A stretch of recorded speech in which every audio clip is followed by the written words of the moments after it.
Hello students, आज मैं आपको राहुल सांस्कृत्यायन जी द्वारा लिखा हुआ अथातो घुमक्कड़ जिज्ञासा लेसन के क्वेश्चन आंसर बच्चों में समझाऊंगी।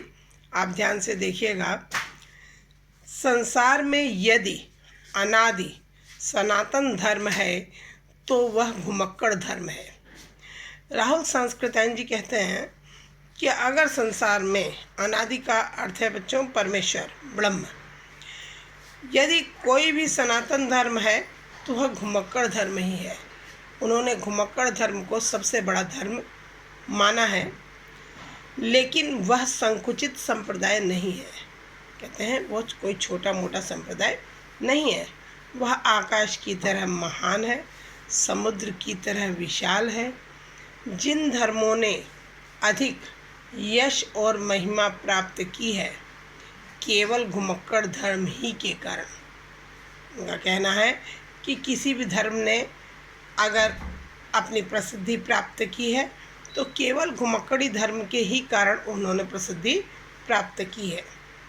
प्रभु ईशा घुमक्कड़ थे, उनके अनुयायी भी ऐसे घुमक्कड़ थे जिन्होंने ईशा के संदेश को दुनिया के कोने कोने में पहुंचाया।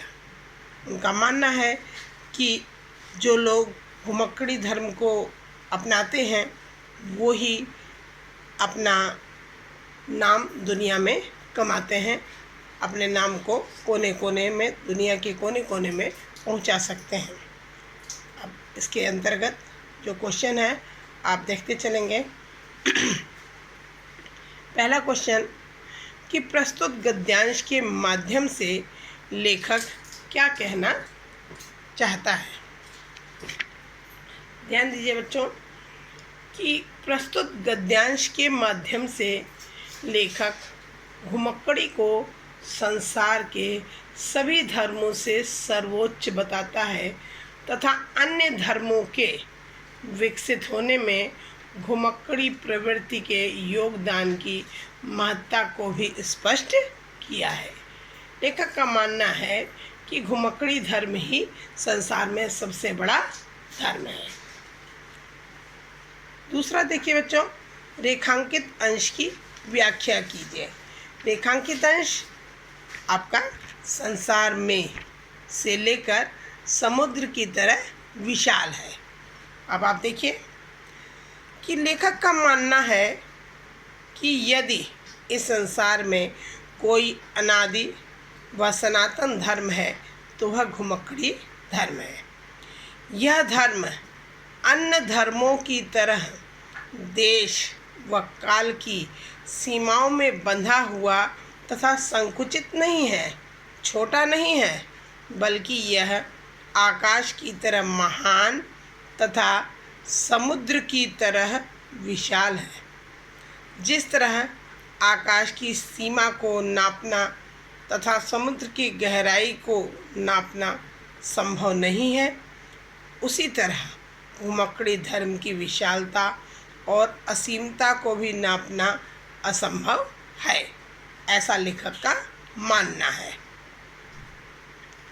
तीसरा क्वेश्चन है, अनादि व सनातन धर्म की संज्ञा किसे दी गई है, यह धर्म कैसा है। देखिए, अनादि व सनातन धर्म की संज्ञा घुमक्कड़ी धर्म को दी गई है। यह धर्म अन्य धर्मों की तरह देश व काल की सीमाओं में बंधा हुआ तथा संकुचित नहीं है, बल्कि यह आकाश की तरह महान और समुद्र की तरह विशाल है। फोर्थ क्वेश्चन, प्रसिद्ध व विस्तृत कौन हुए और कैसे, स्पष्ट कीजिए। संसार के जिन धर्मों ने भी घुमक्कड़ी धर्म को अपनाया है वे अत्यंत प्रसिद्ध और विस्तृत हो गए। और पांचवा क्वेश्चन है, अनादि तथा अनुयायी का अर्थ स्पष्ट कीजिए। मैंने ऊपर भी आपको बताया, अनादि का अर्थ होता है परमेश्वर या ब्रह्म और अनुयायी का अर्थ होता है सेवक। या अनुसरण करने वाला, जो हमारा अनुसरण करता है, जो हमारे धर्म को अपनाता है या हमारे मार्ग को अपनाता है, उसे कहते हैं अनुयायी या सेवक। अब एक पैराग्राफ बच्चों और समझेंगे हम, समझिए आगे। घुमक्कड़ी से बढ़कर सुख कहाँ मिल सकता है? आखिर चिंताहीनता तो सुख का सबसे स्पष्ट रूप है। घुमक्कड़ी में कष्ट भी होते हैं, लेकिन उसे उसी तरह समझिए जैसे भोजन में मिर्च। लेखक क्या कहता है कि जब हम कहीं घूमने जाते हैं तो कई बार कष्ट का भी अनुभव होता है, लेकिन वह कष्ट कैसा होता है? यानी जैसे भोजन में मिर्च हमें थोड़ा सा मुंह में तीतापन तो देता है, परंतु भोजन को स्वादिष्ट भी बनाता है। उसी तरह लेखक का कहना है कि घुमक्कड़ी में कष्ट तो होते हैं, परंतु वह कष्ट भी आनंद देते हैं। मिर्च में यदि कड़वाहट न हो तो क्या कोई मिर्च प्रेमी उसे हाथ भी लगाएगा? वस्तुतः घुमक्कड़ी में कभी कभी होने वाले कड़वे अनुभव उसके रस को और बढ़ा देते हैं। उसी तरह जैसे काली पृष्ठभूमि में चित्र अधिक खिल उठता है। क्वेश्चन देखिए बच्चों, प्रस्तुत गद्यांश के माध्यम से लेखक क्या कहना चाहता है? प्रस्तुत गद्यांश के माध्यम से लेखक कहना चाहता है कि घुमक्कड़ी धर्म में अनेक कष्ट होते हुए भी उससे मिलने वाला प्रत्यक्ष अनुभव अत्यंत आनंदमय होता है। दूसरा प्रश्न है, रेखांकित अंश की व्याख्या कीजिए। रेखांकित अंश बच्चों, घुमक्कड़ी से बढ़कर लेकर क्या कोई मिर्च प्रेमी उसे हाथ भी लगाएगा, यहाँ तक। अब देखिए आप कि लेखक का मानना है कि इस संसार में घुमक्कड़ी सबसे बड़ा सुख है। जो सुख निश्चिंत होकर घूमने से मिलता है, वह अन्य किसी कार्य को करने से नहीं मिलता। यदि घुमक्कड़ी का सुख मनुष्य को लेना है तो सर्वप्रथम उसे सभी सांसारिक चिंताओं से मुक्त होना होगा।